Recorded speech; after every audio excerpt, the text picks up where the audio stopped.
अस्सलाम वालेकुम नाज़रीन, मैं हूं वासफ भट्टी और आप देख रहे हैं मेरा यूट्यूब चैनल वासफ भट्टी ऑफिशियल के नाम से। आज की जो वीडियो है उसमें जो हमारा आज का जो मौजू है वो ये है कि इस्लामाबाद हाई कोर्ट में FIA के प्रोसिक्यूटर ने ये एप्लीकेशन दी है कि इमरान खान की जो ज़मानत बाद गिरफ्तारी है उसकी जो है वो इन कैमरा प्रोसीडिंग जो है वो होनी चाहिए, ओपन कोर्ट में उसको नहीं होना चाहिए।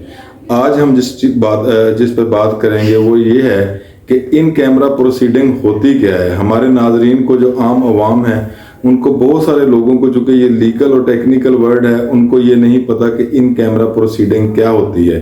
आज इस एक मौजू पे बात करेंगे और दूसरा हम इस पॉइंट पे बात करेंगे कि क्या हाई कोर्ट के लेवल पे जब पोस्ट टेस्ट बेल जो है इमरान खान की वहाँ पे सुनवाई हो रही है तो वहाँ पे जो है इनकी एप्लीकेशन इन कैमरा प्रोसीडिंग की जो है वो वैलिड है या नहीं है। और इसके बाद क्या ट्रायल कोर्ट में इमरान खान की जब बेल ये खारिज हुई उस वक्त जब आर्गूमेंट हुए तो क्या FIA ने उस वक्त जो है ये एप्लीकेशन दी थी। और तीसरी बात कि पोस्ट टेस्ट बेल जो है यानी कि जमानत बाद गिरफ्तारी जो है और ट्रायल, इन दोनों में क्या फ़र्क होता है। और ज़मानत की स्टेज पे प्रोसिक्यूशन यानी कि जो इस केस में FIA प्रोसिक्यूटर का जो एप्लीकेशन दी है कि वो कौन कौन सा रिकॉर्ड जो है या कौन कौन सी एविडेंस जो है वो ज़मानत की स्टेज पे जो है वो दे सकते हैं और कौन कौन सा है जो ट्रायल पे आपने देना। आज हम अपने नाजरीन को बताएंगे कि इन कैमरा प्रोसीडिंग असल में होती क्या है। चूँकि ये लीगल और टेक्निकल टर्म है, बहुत सारे हमारे लोग हैं, हमारी आवाम है, आम हमारे व्यूअर्स हैं जिनको ये नहीं पता कि इन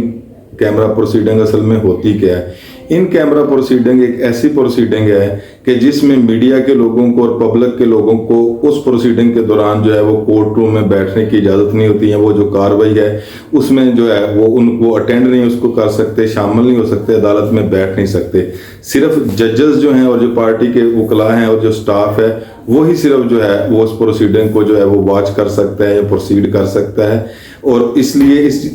कौन से ऐसे केसेस हैं जिनमें जो है वो इन कैमरा प्रोसीडिंग को जो है वो की जाती है। अमूमन इसमें जो सबसे पहले जो हैं वो ऐसे मौजू होते हैं, ऐसे केसेस होते हैं जिनमें बहुत ज़्यादा सेंसिटिविटी होती है, जैसे कि नेशनल सिक्योरिटी के इश्यूज़ के रिलेटेड अगर कोई वहाँ पे ऐसा इशू होता है कि जिसमें नेशनल सिक्योरिटी का इशू होता है, वहाँ पे इन कैमरा प्रोसीडिंग की जो है वो प्रोविजन मौजूद है। उसके बाद जो है वो कोई ऐसा शख्स जो है जिसकी प्रोसीडिंग हो रही है कि उसको जो है वो अगर पब्लिक किया जाए तो वो एक मुनासिब बात नहीं होती। और इसके अलावा कोई भी ऐसा ऑफिशियल जो डॉक्यूमेंट अगर वहाँ पे इन्वॉल्व हों जिससे जो है वो सीक्रेसी है कंट्री की या कोई भी जो डॉक्यूमेंट है उसको जो है पब्लिक नहीं होना चाहिए। इन सूरतों में जो है वो इन कैमरा प्रोसीडिंग जो है उसके लिए जो है प्रोसिक्यूशन या कोई भी फ्री जो है वो एप्लीकेशन दे सकता है। लेकिन फिर भी ये कोर्ट की जो है वो सवाबदीद है। कोर्ट जो है, जो जज है, वो उसको डिटरमिन करेगा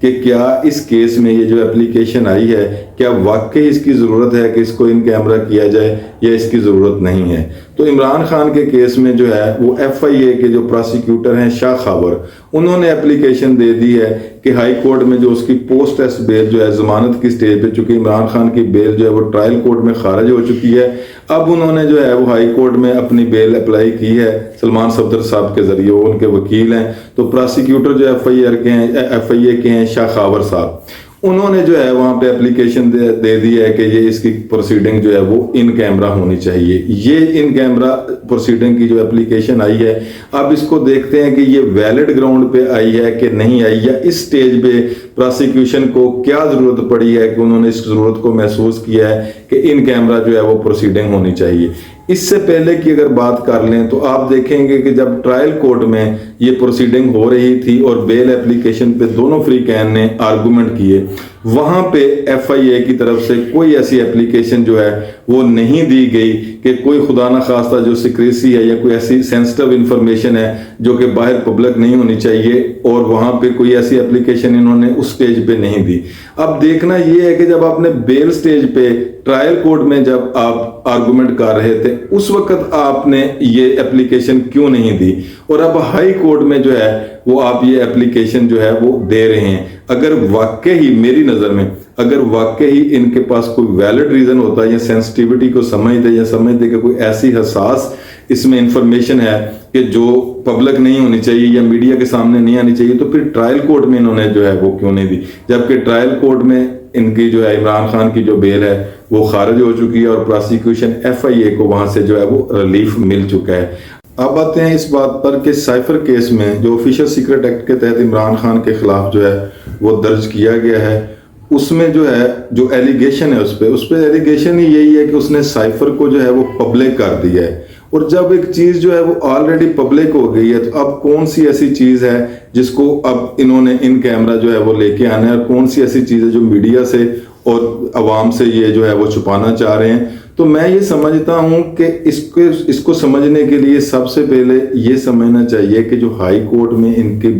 बेल पिटीशन इमरान खान की पेंडिंग है उसमें कौन कौन सा ऐसा मवाद होता है जो प्रोसिक्यूशन या एक्यूज की तरफ से जो मुलजम है दोनों फ्रीकैन, कौन कौन सा ऐसा मवाद है जो जमानत बाद गिरफ्तारी में या जमानत की स्टेज पे जो है वो अदालत में पेश कर सकते हैं, और कौन कौन सा ऐसा मटेरियल है जो जमानत की बेस पे अलाउ नहीं, जमानत की स्टेज पे अलाउ नहीं होता बल्कि ट्रायल कोर्ट में आपने देना होता है। लेकिन चूंकि इमरान खान का जो बेसिक साइफर केस है वो तो ट्रायल कोर्ट में चलना है, उसकी एविडेंस भी वहां पे होनी है। हाई कोर्ट में तो जस्ट वो एक एप्लीकेशन है, बेल एप्लीकेशन, जिसपे वो आए हैं क्योंकि नीचे से उनकी बेल खारिज हो गई है। तो उसमें जो कानून की मंशा है वो ये है कि हाई कोर्ट में टेंटेटिव असेसमेंट जो है वो अदालत ने करनी होती है कि जो अवेलेबल स्टफ होता है ऑलरेडी जो है वो रिकॉर्ड में जो चीजें मौजूद होती हैं उससे बाहर ना मुल्जम जा सकता है और ना ही प्रोसिक्यूशन उससे बाहर जा सकती है। तो उसमें ऐसी कोई चीज नहीं होती कि इन कैमरा प्रोसीडिंग तो आप उस वक्त करेंगे जब आपने कोई नई एविडेंस लेके आनी है, जब आपने कोई एविडेंस रिकॉर्ड करनी है या आपने कोई गवाह जो है वो उसको रिकॉर्ड करना है और आप समझते हैं कि इस पे चूंकि क्रॉस एग्जामिन होता है या ये जो डॉक्यूमेंट है इसको जो है वो काउंटर करना है मुल्जम की तरफ से भी, तो वहां पे कोई ना कोई ऐसी क्वेश्चनिंग ना आ जाए या कोई ऐसा आंसर ना आ जाए जिससे जो है वो नेशनल सिक्योरिटी को खुदा ना खास्ता कोई मसला है। बेल की स्टेज पे तो ऐसी नई कोई चीज जो है वो आ नहीं सकती। उसमें बेल की स्टेज पे तो जो एविडेंस ऑलरेडी रिकॉर्ड में कलेक्ट की हुई है FIA ने, प्रोसिक्यूशन ने, और वो ऑलरेडी सारी की सारी ये ट्रायल कोर्ट में इन्होंने दी है। अब जो इनके पास ट्रायल कोर्ट में मौजूद थी वो सारे आर्गुमेंट इन्होंने पब्लिक वहां पे किए, वहां पे तो इन कैमरा प्रोसीडिंग हुई को नहीं है। उससे उसके अलावा कौन सी ऐसी नई चीज डेवलपमेंट आ गई है जो हाई कोर्ट में जो है वो इन्होंने नई चीजें लेके आनी जिसके लिए इन कैमरा प्रोसीडिंग जो है ये मांग रहे हैं। मेरी नजर में, एक अदना सा तालिब इल्म होने की नजर में, कि चूंकि बेल स्टेज जो होती है ये एक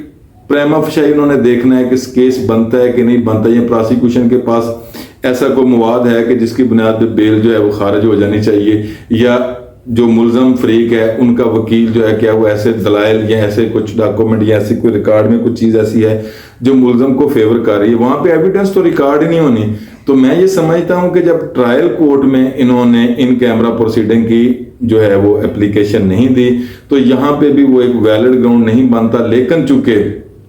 हाई कोर्ट ने अभी इस पे डिसीजन देना है, जो भी कोर्ट का डिसीजन आता है चूंकि पेंडिंग इस पे है तो वो पेंडिंग एडजुडिकेशन पे हम लोग अपनी वर्डिक्ट नहीं दे सकते। मेरी नज़र में जो है वो इनको जो है वो ट्रायल कोर्ट जो है वो उसमें एप्लीकेशन देनी चाहिए। जब वहां पे एप्लीकेशन नहीं तो हाई कोर्ट में भी इसकी कोई बेस नहीं बनती।